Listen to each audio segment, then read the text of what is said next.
तो देखो आज की क्लास में हम क्या देखेंगे, effect of power factor variation on a watt meter reading. ठीक है, अगर आपका जो पावर फैक्टर आता है आपका cos phi, that is cos phi, तो अगर वहां पे जो फाई आपका होता है वो क्या होता है, that is a angle between current end voltage. ठीक है, तो अगर हम उसे वैरी करते हैं, आपके cos फाई को जब हम वैरी करते हैं तो आपके वॉट मीटर जो रीडिंग है उस पर क्या फर्क पड़ेगा, ये हमें यहाँ पे फाइंड आउट करना है। ठीक है, कि what is the effect of power factor variation on your watt meter reading, right. तो इसमें हम क्या करेंगे, डिफरेंट केसेस लेके चलेंगे। 3 केसेस है, तो वो तीनों केसेस को हम डील करेंगे। उसके बाद क्या करेंगे, हम देखेंगे कि हमारे वॉट मीटर रीडिंग पे क्या फर्क पड़ रहा है जब हम आपके कॉस फैक्टर को, मतलब आपके पावर फैक्टर को चेंज करते हैं। तो देखो हमने क्या निकाला था, VI क्या निकाला था, √3 VP IP cos 30 - 5।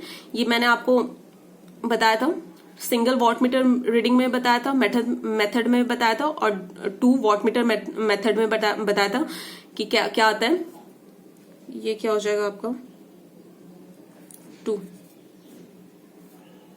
ठीक है, तो W1 क्या आ रहा था आपका, वॉट मीटर फर्स्ट की रीडिंग क्या आ रही थी आपकी, √3 VP IP cos 30 - 5। ये फिर से डिराइव नहीं करूंगी क्योंकि फिर टाइम लगेगा, उसमें देख लेना आप, single double watt meter method में देख लेना मैंने कैसे निकाला है। क्या हो जाएगा, V1 क्या आ जाएगा, W1 क्या आ जाएगा आपका, जो आपका वॉट मीटर फर्स्ट था उसकी रीडिंग क्या आ रही थी, √3 VP IP cos 30 - 5, राइट। और V2 की क्या वैल्यू आ रही थी, √3 VP IP cos 13 + 5। ठीक है, और 5 आपका क्या है, पावर फैक्टर एंगल कहते हैं इसे। ठीक है, अब देखो हमें फर्स्ट केस क्या लेके चलना है इसमें, कि एट यूनिटी पावर फैक्टर। ठीक है, यूनिटी पावर फैक्टर पे, यूनिटी पावर फैक्टर का मतलब क्या है कि cos फाई की वैल्यू जब 1 होगी। ठीक है, this is a unity power factor condition. ठीक है, तो यहां से फाई की वैल्यू क्या निकल जाएगी, तो cos फाई 1 कब होता है कि व्हेन योर थीटा इज 0। जब आपका थीटा 0 होगा तो cos थीटा क्या हो जाता है, cos 0 क्या हो जाता है, 1 हो जाता है। तो यहां से क्या निकाल लोगे, फाई इक्वल्स टू क्या हो जाएगा, cos इनवर्स 1। cos इनवर्स 1 क्या आता है आपका, 0 आ जाता है, फाई की वैल्यू 0 आ जाएगी। यहां से समझ में आ गया।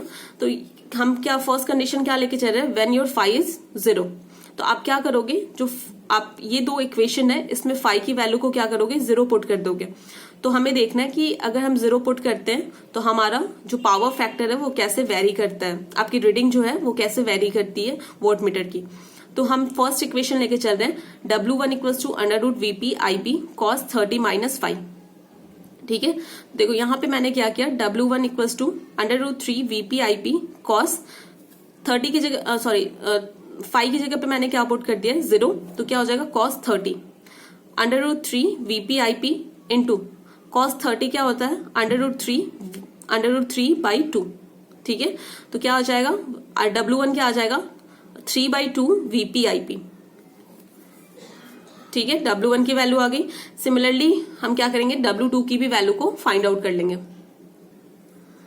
देखो तो यहां से हमें क्या मिल गया, W2 क्या था हमारा, √3, हमारा W2 क्या था, W2 = √3 VP IP cos 30 + 5, यही था ना। तो यहाँ पे 5 की वैल्यू को हमें क्या पुट करना है,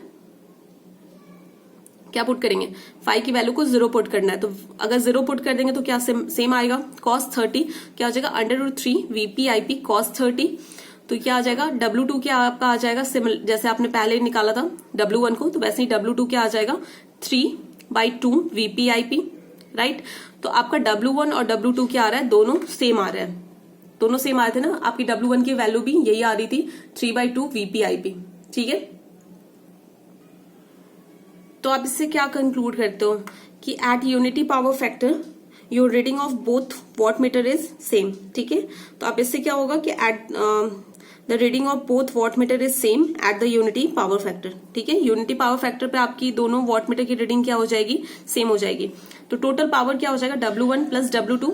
W1 क्या था, 3/2 VP IP, और W2 क्या था, +3/2 VP IP। दोनों को ऐड करोगे तो क्या आ जाएगा, 3 VP IP। अगर आपसे कोई बोलता है कि ये लोड क्या है, आपका दिया हुआ होगा कि ये क्या है, यूनिटी पावर फैक्टर है आपका, और आपको इस पे वॉट मीटर की रीडिंग को फाइंड आउट करना है, तो आप क्या कर दोगे, using single watt meter, you have to find the, single करो या डबल करो, दोनों में W1 और W2 तो आपको मिलना ही है। तो आपसे बोलेगा कि you have to find the power of this circuit, और आपको क्या दे रखा है कि यूनिटी पावर फैक्टर दे रखी है, तो आप डायरेक्ट निकालोगे। अगर फेज वोल्टेज दे रखा है और फेज करंट दे रखा है तो आप क्या निकालोगे, 3 VpIp। ठीक है, ये हो जाएगा आपका power at the unity power factor. ठीक है, अब देखो सेकेंड केस क्या है, at the 0.5 lagging power factor. ठीक है, 0.5। तो यहां से आप कहने का मतलब क्या है, आपकी जो cos फाई की जो वैल्यू है वो कितनी है, 0.5। ठीक है, तो यहां से फाई की वैल्यू क्या आ जाएगी, cos फाई 0.5 कब होता है, 1/2 कब होता है, when your phi equals to 60 degree. cos 60 क्या होता है, 1/2। तो यहां से आपकी फाई की वैल्यू क्या आ जाएगी, cos inverse 1/2 that is 60 degree. ठीक है, तो जो आपका W1 था, W2 था, you have to put the value of phi as a 60 degree in both equation. तो फर्स्ट वन W1 में क्या आ गया, √3 VpIp cos 30 माइनस 60, ये आ गया ना। तो यहाँ पे क्योंकि आपको फाई की वैल्यू को क्या पुट करना है, 60 पुट करना है। ठीक है, तो आपको यहां से क्या मिल जाएगा, √3 VpIp cos minus 30, right, 30 degree. तो देखो cos माइनस थीटा क्या होता है, cos थीटा ही होता है। ठीक है, आपको अगर दिया हुआ है cos माइनस 30 तो क्या हो जाएगा, cos 30। ठीक है, तो वैसे मैंने यहाँ पे क्या लिख दिया, √3 VpIp cos 30। ठीक है, थर्ड cos इसकी वैल्यू क्या होती है आपकी, √3/2। तो ये सॉल्व करोगे तो कितनी आ जाएगी, 3/2 VpIp। ठीक है, और ये देखो जो आपका W2 था वो क्या था, √3 VpIp cos 30 प्लस 5, और 5 की वैल्यू क्या है, 60। 60 को पुट करोगे तो क्या आ जाएगा, cos 90। ये क्या आ जाएगा, cos 90। As you know that कि वैल्यू ऑफ cos 90 इज 0, तो ये टोटल वैल्यू क्या आ जाएगी आपकी, 0 आ जाएगी, W2 इज 0। ठीक है, तो टोटल पावर आपका क्या हो जाएगा, W1 प्लस W2 है ना, W1 प्लस W2। तो यहाँ पे क्या हो जाएगा, 3/2 VpIp। ठीक है, ये समझ गए। तो ये था आपका। तो इसमें क्या हो रहा है कि in this case 1 watt meter reading क्या आ रहा है आपका एक ही जो वॉट मीटर है वो क्या दे रहा है, टोटल पावर दे रहा है आपका सिस्टम का। ठीक है, और जो अदर वॉट मीटर है, वॉट मीटर रीडिंग है वो क्या है, 0 है। ठीक है, यहां तक समझ में आ गया।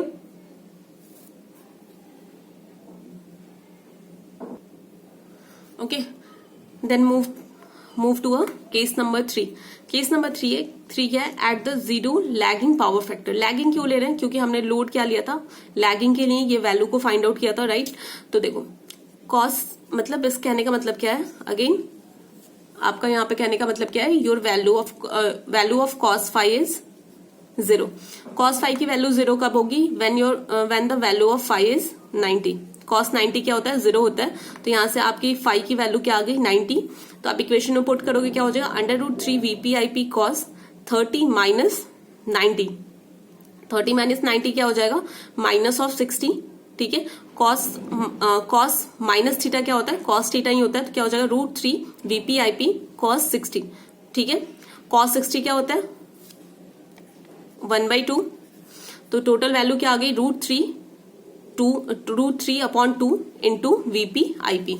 ठीक है, और यहां से देखो W2 क्या आ जाएगा, √3 VpIp cos 30 प्लस 90। ठीक है, cos 90 प्लस थीटा क्या होता है, माइनस ऑफ साइन थीटा। तो क्या हो जाएगा, माइनस ऑफ साइन 30। तो यहां पे क्या लिख दोगे, माइनस √3/2 VpIp। ठीक है, जब दोनों को आप ऐड करोगे टोटल पावर के लिए W1 प्लस W2 तो क्या आ रहा है आपका, 0 आ रहा है। ठीक है, समझ गए यहाँ पे, है ना। तो यहाँ पे क्या है कि when the power factor is 0, when the power factor is 0 at the lagging power, when your power factor is 0 lagging, then the both wattmeter reading is equal power but opposite in sign। ठीक है, दोनों का power क्या आ रहा है, equal आ रहा है, लेकिन क्या हो रहा है, अपोजिट इन साइन है। ठीक है। तो ये आपका क्या हो गया कि पावर फैक्टर वेरिएशन, मतलब what is the effect of power factor variation on your watt meter reading.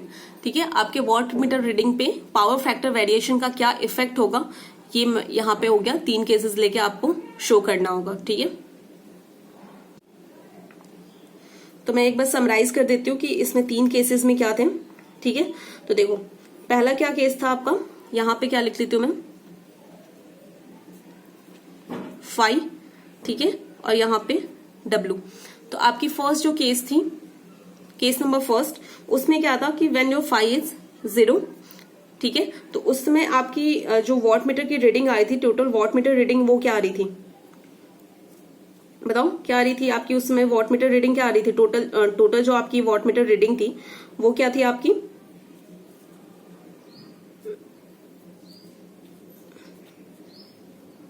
3 VP/IP, right. Second case क्या था, जब आपकी फाई की वैल्यू क्या थी 60 थी, उस समय वॉट मीटर की रीडिंग क्या थी 3/2 VP/IP, राइट। और case number 3, when your phi is 90, तो उस समय आपकी वॉट मीटर की रीडिंग क्या थी 0। ठीक है, ये 3 केसेस थे हमने जो अभी डील किए। ठीक है।